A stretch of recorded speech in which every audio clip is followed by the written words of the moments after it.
नमस्कार। शीतल की कहानियों में आपका स्वागत है। आज की कहानी है बाबूजी का साहस। शाम के समय पार्क से सैर करके लौटे प्यारे लाल जी अचानक अपने घर के गेट पर आकर रुक गए।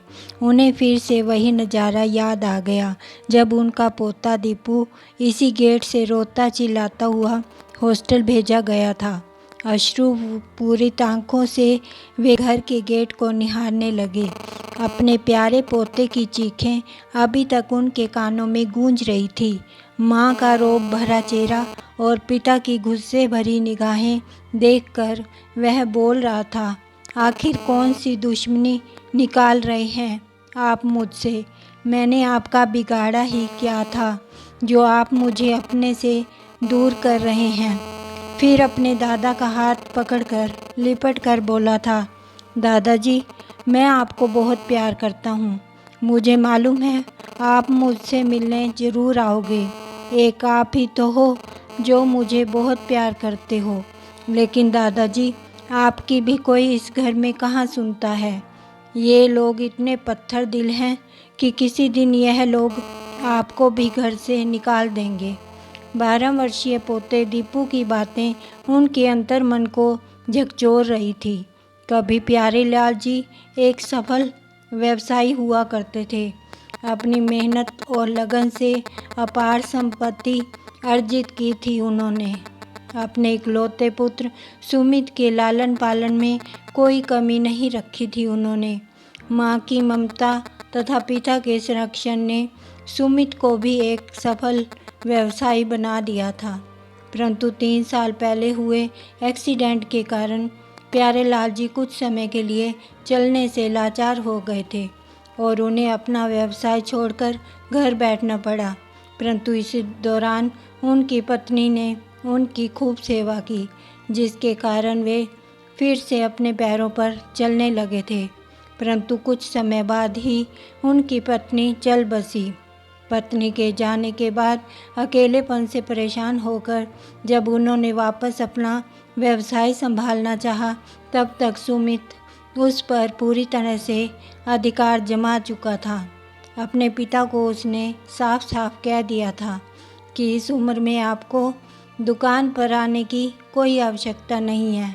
बिजनेस को मैं संभाल लूँगा। आप घर बैठिए और राम नाम की माला जपिए। परंतु उनका घर पर रहना और अपने पोते दीपू के साथ हंसना बोलना उनकी बहू को अखरने लगा था।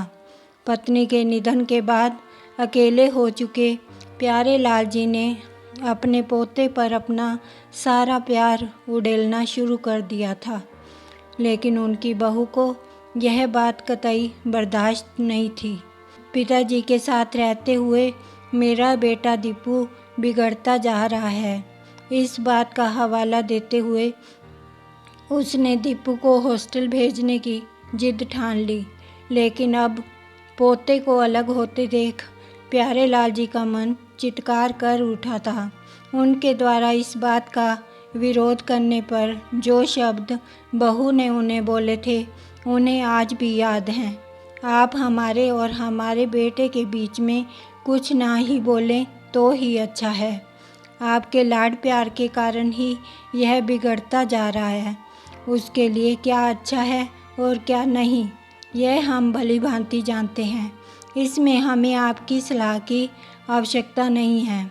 अपने पोते दीपू को याद करते हुए गेट पर खड़े प्यारे लाल जी की आंखों से अविरल आंसू बहते जा रहे थे। फिर एकाएक अपने आंसुओं को साफ करते हुए वे अपने कमरे में वापस लौट आए। दीपू की कुछ गेम्स और कपड़े उनके कमरे में ही छूट गए थे।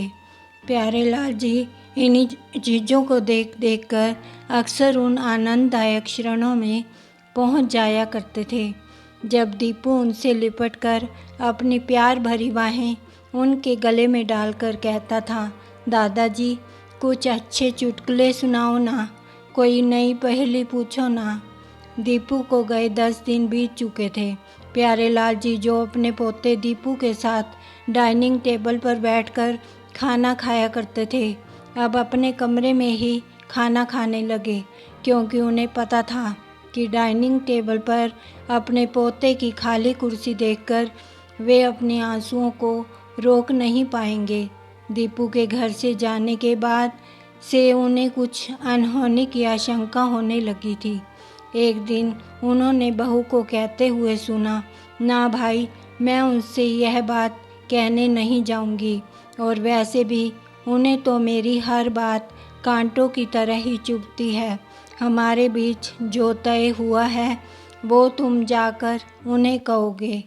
प्यारेलाल जी यह समझ ना सके कि उनकी बहू किस विषय पर बात कर रही थी। फिर सोचने लगे कि 1-2 दिन में पता तो चल ही जाएगा। उसी शाम को उनका बेटा दुखी चेहरे के साथ उनके कमरे में आया।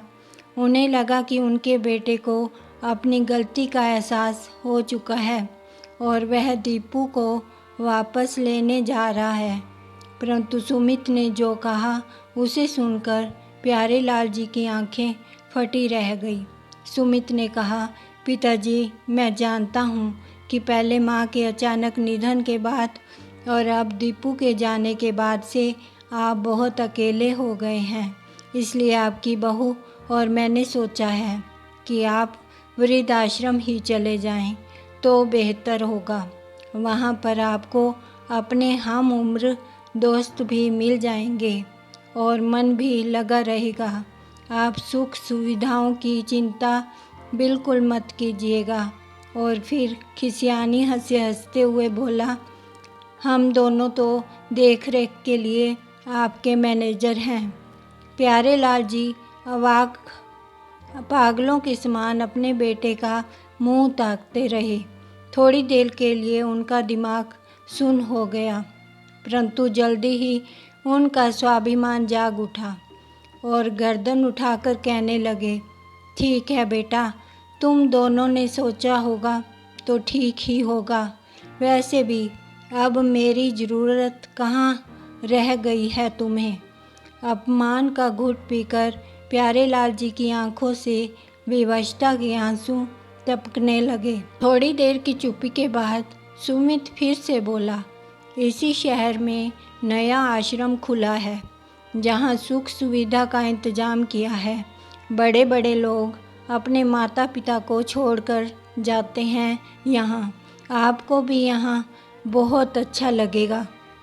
प्यारेलाल जी को अपने पोते के कहे शब्द याद आने लगे। दीपू ने जाते हुए उन्हें कहा था कि दादाजी, आज मम्मी पापा मुझे हॉस्टल भेज रहे हैं। यह कल आपको भी घर से निकाल देंगे। वे हैरान थे कि पोते की भविष्यवाणी सच साबित हो गई, लेकिन अचानक ही प्यारेलाल जी के दिमाग में कुछ चलने लगा। फिर कुछ सोचकर उन्होंने कहा, अगर तुमने सब इंतज़ाम पहले ही कर लिया है तो फिर यहाँ रुकने का कोई तुक ही नहीं बनता। फिर मैं तुम पर बोझ भी नहीं बनना चाहता। इस पर सुमित ने कहा, पिताजी, इतनी जल्दी भी क्या है, आप 2-4 दिन यहाँ रुक सकते हैं। परंतु प्यारेलाल जी इतने में अपनी अलमारी खोलकर कपड़े निकालने लगे थे। अपना खून भी पराया हो सकता है, यह उन्हें आज एहसास हुआ था। उनके अंतर्मन से रह रहकर एक ही आवाज़ आ रही थी कि मैं तो अभी चलने लायक हूँ, पैसे की भी कोई कमी नहीं है। फिर उन बुजुर्गों की क्या हालत होती होगी जो शरीर से भी बिल्कुल लाचार हैं और धन से भी वंचित हैं। उनके आगे तो मेरा दुख कुछ भी नहीं है। सब सोचते हुए प्यारेलाल जी ने मन ही मन कुछ ठान लिया था। अब उन्होंने उत्साह और आत्मविश्वास के साथ अपनी राह चुन ली थी। कपड़ों के साथ साथ उन्होंने बैंक की पासबुक और चेकबुक और कुछ ज़रूरी डॉक्यूमेंट्स भी अपने बैग में रखे। अपने जीवन के लगभग 38 वर्ष उन्होंने अपना व्यवसाय संभालने में लगाए थे। इतना कुछ हासिल किया और जिसके लिए ये सब किया, आज उन्हें वृद्ध आश्रम भेज रहा था। दिल में दुख के सैलाब के साथ साथ एक अद्भुत निर्णय लिए प्यारेलाल जी वृद्ध आश्रम आ गए, या यूँ कहें कि पहुंचा दिए गए। वृद्ध आश्रम शहर की चकाचौंध से दूर एकांत और प्रदूषण रहित स्थान पर था, जहाँ चारों तरफ हरियाली ही हरियाली थी। वृद्ध आश्रम का भवन मन को शांति देने वाला था। जब वे अंदर गए तो देखा कि वहाँ जीवन की सभी आवश्यकताओं का सामान उपलब्ध है। वृद्धाश्रम अभी नया नया ही बना था, खास तौर पर उन लोगों के लिए जो धन से संपन्न थे। नया होने के कारण वहाँ केवल कुछ ही बूढ़े लोग थे। स्त्री पुरुष सभी को मिलाकर केवल 15 वृद्ध जन थे, जिन्हें रुपये पैसे की कोई कमी नहीं थी, परंतु फिर भी उनके चेहरे पर गंभीर उदासी थी। अतीत की छाया उनके चेहरों पर साफ साफ नजर आ रही थी। प्यारेलाल जी मुस्कुराकर सभी से मिले। वहाँ उपस्थित वृद्धजन उन्हें प्रफुल्लित और मुस्कुराते देख हैरान थे, क्योंकि वे सब तो अपमान की वेदना सहते सहते अंदर तक टूट चुके थे। परंतु प्यारेलाल जी वहाँ अदम्य साहस के साथ खड़े हुए थे। सभी वृद्धजन समृद्ध परिवारों के सदस्य थे। पैसे की कमी किसी के पास भी ना थी, परंतु सब के सब अपने में ही खोए रहते थे। अतीत में मिले जख्मों से वे अभी तक उबर नहीं पाए थे। मुस्कान उनके चेहरे से कोसों दूर थी। वृद्धाश्रम में हर महीने एक रविवार को छोटे से धार्मिक अनुष्ठान का आयोजन किया जाता था। इसी बहाने सभी वृद्धजन उत्साह के साथ किसी न किसी तैयारी में व्यस्त हो जाते थे। इस बार भागवत कथा करवाई जा रही थी। जब भागवत कथा चल रही थी तो प्यारेलाल जी का ध्यान विशेष तौर पर भागवत कथा की कुछ पंक्तियों की ओर गया। कथा समाप्त होने के पश्चात प्यारेलाल जी ने सभी वृद्धजनों को संबोधित करते हुए कहा, देखिए, यदि आप सभी की इजाज़त हो तो मैं आपसे कुछ कहना चाहता हूँ। मैं इस शहर का एक सफल व्यवसायी रह चुका हूँ। कुछ समय पहले ही मेरी पत्नी की भी मृत्यु हो चुकी है। अब मैं अपने बेटे सुमित के साथ रह रहा था। आप सबके समान ही मुझे भी घर का अवांछित सदस्य समझकर यहाँ भेज दिया गया है। मायूस तो मैं भी बहुत हो चुका था, लेकिन मेरे साहस ने मुझे हारने नहीं दिया और आज भागवत कथा सुनकर जो ज्ञान मुझे मिला है उसे मैं आप सभी के साथ बांटना चाहता हूँ। गीता में कहा गया है, जहाँ पाप का बल बढ़ रहा हो, जहाँ छल कपट हो रहा हो, वहाँ पर मौन रहने से अधिक गंभीर अपराध और कुछ नहीं हो सकता। कभी कभी हम सबके जीवन में एक ना एक समस्या अवश्य आती है कि हम किसी ताकतवर के समक्ष मौन हो जाते हैं। हम सभी ने भी ऐसा ही किया, परंतु आज भागवत कथा सुनकर मेरे दिल में एक अदम्य साहस और उत्साह जागृत हो गया। और हम सभी को तो भगवान का शुक्रिया अदा करना चाहिए कि हमारे पास कुछ तो है जिसका हम उपयोग कर सकते हैं। हमें दुनिया को नहीं दिखाना है कि हम अंदर तक टूट चुके हैं। जीवन का यही समय सर्वोत्तम है। यह ध्यान में रखते हुए हमें परोपकार की तरफ कदम बढ़ाने चाहिए। हम सभी लोगों के पास दौलत की कोई कमी नहीं है। वह दौलत जिसे हम सभी ने अपनी मेहनत से इकट्ठा किया था और उसका उपयोग करने का हमें पूरा हक है। हम सभी लोगों ने अपने बच्चों के लिए धन जुटाने में पूरी उम्र व्यतीत कर दी। उसका सिला हमें यह मिला कि आज हम वृद्धाश्रम में खड़े हैं। क्यों न जीवन के इस अंतिम पड़ाव पर उन वृद्धों के बारे में सोचा जाए जो तिल तिल कर मर रहे हैं, क्योंकि उनके पास पैसा नहीं है। उनकी ज़िंदगी आवारा पशुओं से भी बदतर हो गई है। जब हम बुजुर्गों का अपना खून सफ़ेद हो गया हो तो क्या हम परोपकार की तरफ नहीं बढ़ सकते?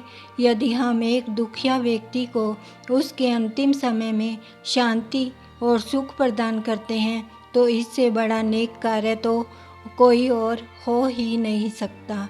इस दुनिया में देने से बड़ा और कोई सुख नहीं है। मैं अपने बेटे को इस योग्य बना चुका हूँ कि वह स्वयं कमा सकता है।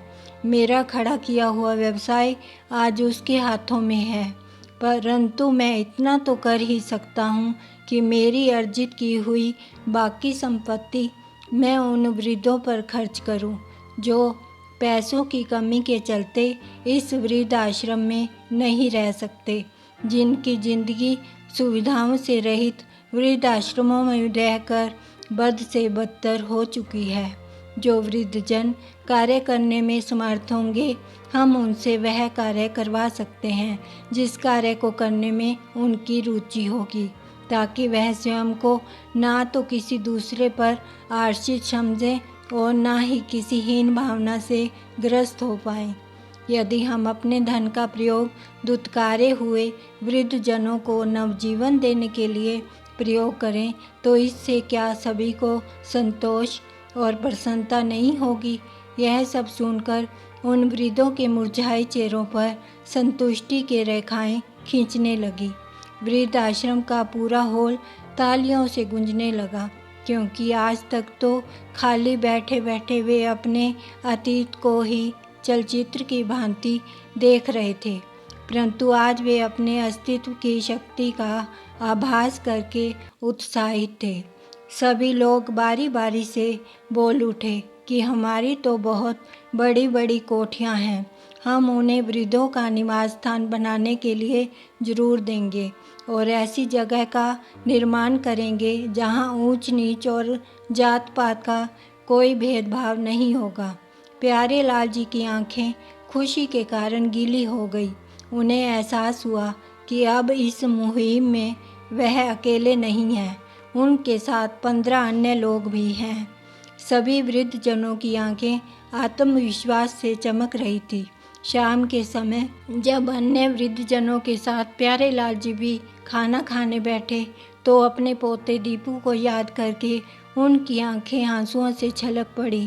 कारण पूछने पर उन्होंने अपने मित्रों को अपने पोते के साथ हुए व्यवहार के बारे में बताया। सभी लोगों ने उन्हें सलाह दी कि वे अपने पोते से मिलने के लिए एक बार उसके हॉस्टल में जाएं। प्यारे लाल जी को उनकी यह सलाह बिल्कुल सही लगी। अगले दिन उन्होंने अपने पोते के लिए उसकी पसंद की ढेर सारी वस्तुएं खरीदी और उसके हॉस्टल पहुंच गए। जैसे ही दीपू ने अपने दादाजी को देखा तो खुशी से चिल्ला उठा और झट से आकर उन्हें अपनी बाहों में लपेट लिया। दादाजी, मुझे मालूम था कि आप मुझसे दूर रह ही नहीं सकते। मैं जानता था कि आप मुझसे मिलने आओगे। आओ, मैं आपको अपने सभी दोस्तों से मिलवाता हूँ। दीपू ने अपने दादाजी को अपने दोस्तों से मिलवाया तो प्यारे लाल जी ने भी उसकी मनपसंद चीज़ें उसके हाथ में थमाते हुए कहा कि अपने दोस्तों के साथ मिल बांट कर खाना। कई घंटे अपने प्यारे पोते के साथ व्यतीत करके आज वे बेहद संतुष्टि का अनुभव कर रहे थे। फिर थोड़ी देर बाद दीपू ने अपने दादाजी से पूछा, दादाजी, मम्मी पापा कैसे हैं? तो उन्होंने मुस्कुराते हुए जवाब दिया, बेटा, अब मैं घर में नहीं रहता हूँ। शहर में ही एक वृद्ध आश्रम है, मैं वहाँ ही रहता हूँ। इस पर दीपू को गुस्सा आ गया और चिल्लाकर बोला, मैं जानता था दादाजी, उन्होंने आपको भी घर से निकाल दिया है। इस पर दीपू बोला, दादाजी, आप चिंता मत कीजिए, जब मैं बड़ा हो जाऊंगा तो हम एक अलग घर में रहेंगे। तो हंसते हुए दादाजी ने कहा, बेटा, वह तो मेरा मन नहीं लग रहा था तेरे बिना, इस कारण तेरे माता पिता ने मुझे आश्रम में भेज दिया है। मैं सब समझता हूँ दादाजी, वे लोग हम दोनों से प्यार ही नहीं करते, इसलिए तो हमें दूर कर दिया। तो दादाजी ने दीपू के माथे को सहलाते हुए कहा, बेटा, वे तुम्हारे माता पिता हैं, तुम्हें उनके बारे में ऐसी बात नहीं सोचनी चाहिए। वे जो कुछ कर रहे हैं तुम्हारे भविष्य को उज्जवल बनाने के लिए ही कर रहे हैं। फिर हॉस्टल में अन्य बच्चे भी तो हैं, सब तुम्हारे दोस्त बन गए हैं, इससे ज़्यादा और क्या चाहिए।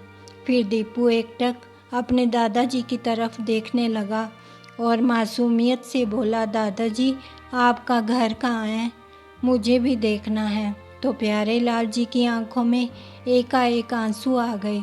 फिर उन आंसुओं को बड़ी कुशलता से छिपाते हुए कहा, बेटा हमारे घर में तो सभी बूढ़े लोग हैं, वहाँ तो तुम्हारा मन भी नहीं लगेगा, मैं ही तुमसे मिलने आता रहूँगा। वृद्ध आश्रम से वापस लौटने के बाद प्यारे लाल जी काफ़ी देर तक निराश और उदास बैठे रहे।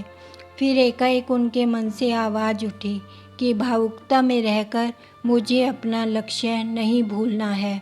मेरा लक्ष्य मेरे सामने है और इस समय बहुत से हाथ मेरी सहायता के लिए तैयार हैं, इसलिए मुझे अपना लक्ष्य भूलना नहीं चाहिए। यही सोचकर अचानक ज़बरदस्त उत्साह के साथ खड़े हुए और आश्रम के अन्य वृद्धों के साथ बैठकर बातचीत करने लगे। प्यारे लाल जी बोले, आप लोगों के पास जो भी मकान या कोठियाँ हैं, जो भी खुशी खुशी आप वृद्ध आश्रम के लिए देना चाहते हैं, अपना हाथ खड़ा करें। वहाँ पर बैठे सभी लोगों ने हाथ उठाया। इस पर प्यारे लाल जी बोले, तो फिर तय रहा कि जो भी खर्च हम इस वृद्ध आश्रम में देने वाले हैं, उन पैसों का इस्तेमाल करके आवश्यक सामान जुटा कर हम अलग अलग जगहों पर वृद्ध आश्रम बना लेंगे। मेरी दुकान है जो मेरे बेटे के नाम पर है, उसे छोड़कर अन्य जितनी भी संपत्ति मैंने आज तक अर्जित की है, मैं उन्हें वृद्ध आश्रम के लिए दे रहा हूँ। और मुझे यकीन है कि यदि हमने इसी उत्साह के साथ कार्य किया तो हम अपने लक्ष्य में ज़रूर कामयाब होंगे। वे सभी वृद्ध जिनके पास पैसा था उन्होंने पैसा दिया और जिनके पास मकान और पैसा दोनों थे उन्होंने खुशी खुशी अपना मकान और पैसा दोनों वृद्ध आश्रम के लिए दिया। सभी ने अपने अपने मकान खाली करवाने के लिए कानूनी नोटिस भेज दिए। बहुत से वृद्ध लोगों के बेटा बहू उनके पास पहुँचे और यह कदम ना उठाने के लिए उनसे प्रार्थना करने लगे, परंतु सभी वृद्ध अपने बेटे बहुओं के सताए हुए थे। उन पर उनकी याचनाओं का कोई असर ना पड़ा। निराश होकर सभी के रिश्तेदार वापस चले गए। प्यारे लाल जी ने देखा कि सामने से उनका बेटा सुमित अपनी पत्नी के साथ उनकी तरफ ही आ रहा था। आते ही अपने पिता पर बरस पड़ा, यह क्या नाटक लगाया हुआ है आपने पिताजी, आप मुझसे मेरा मकान खाली कैसे करवा सकते हैं, वह तो आपने मेरे नाम पर कर दिया था ना। इस पर प्यारे लाल जी ने कहा, बेटा मैंने वकील को कहकर अपनी वसीयत पुनः बदलवा दी है, यकीन नहीं होता तो एक बार जाकर वकील साहब से मिल लेना। और हाँ, वह मकान तुम्हारा नहीं अब मेरा है और मैंने वहाँ वृद्ध आश्रम बनाने का तय कर लिया है। इस पर उनका बेटा और बहू ज़ोर से चिल्लाने लगे तो प्यारे लाल जी ने कहा, बेटा तुम तो केवल इस बात का शुक्र मनाओ कि दुकान अभी तुम्हारे ही नाम पर है, और यदि तुमने सीधे तरीके से बात नहीं मानी तो मैं और भी बहुत कुछ कर सकता हूँ, इसलिए विनती है कि चुपचाप यहाँ से चले जाओ और 15 दिन के अंदर मकान खाली कर देना। यह बातें सुनकर सुमित और उसकी पत्नी अवाक रह गए और चुपचाप वहाँ से निकलने में ही उन्होंने अपनी भलाई समझी। अब उन वृद्धों ने बड़े उत्साह से और वृद्ध आश्रमों में सामान और नौकरों का बंदोबस्त करना शुरू कर दिया। न्यूज़ चैनल पर भी इन वृद्ध आश्रमों की प्रशंसा की जाने लगी। निम्न वर्गीय और मध्यम वर्गीय परिवार के बुजुर्गों को उन आश्रमों में सहारा दिया गया। प्रत्येक वृद्ध आश्रम के लिए एक ट्रस्ट बनाया गया ताकि उन आश्रमों को सुचारू रूप से चलाया जा सके। समाज को बदलने वाले इस एक कदम ने युवा पीढ़ी की सोच में वृद्धों के प्रति उनके व्यवहार में परिवर्तन लाने का काम किया। उनकी देखा देखी ही बहुत से अन्य धनवान लोगों ने उन आश्रमों को अपना पैसा और सहयोग देना शुरू कर दिया, क्योंकि वे स्वयं भी इन वृद्ध आश्रमों के महत्व को समझ चुके थे। उनमें भी परोपकार की भावना जोर मार रही थी, या फिर हृदय के किसी कोने में उन्हें भी मालूम था कि एक न एक दिन उन्हें भी इन आश्रमों की आवश्यकता पड़ सकती है। आज अपने घर, जिसे प्यारेलाल जी ने वृद्धाश्रम में परिवर्तित कर दिया था, के एक कक्ष में बैठे हुए वे एक अलग ही आत्मविश्वास और गर्व का अनुभव कर रहे थे। उनके चेहरे पर शांति के भाव थे। यदि अपने हक को पाना है तो उसके लिए लड़ना ही पड़ेगा। इस कहावत को उन्होंने सही कर दिखाया था। परोपकार के लिए जिस कार्य को करने का उन्होंने बीड़ा उठाया था, असल में तो उन्हें प्रेरणा देने वाले उनके स्वयं के बेटा बहू ही थे। प्यारेलाल जी ने महसूस किया कि देने से बड़ा कोई और सुख नहीं है, और उन वृद्ध आश्रमों में रहने वाले सभी वृद्धों के चेहरे पर एक विजय भरी मुस्कान देखकर आज उन्होंने जीवन का यह सबसे बड़ा सुख प्राप्त कर लिया था। आपको यह कहानी कैसी लगी? प्लीज़ लाइक करें, कमेंट करें और सब्सक्राइब करना बिल्कुल मत भूलें। धन्यवाद।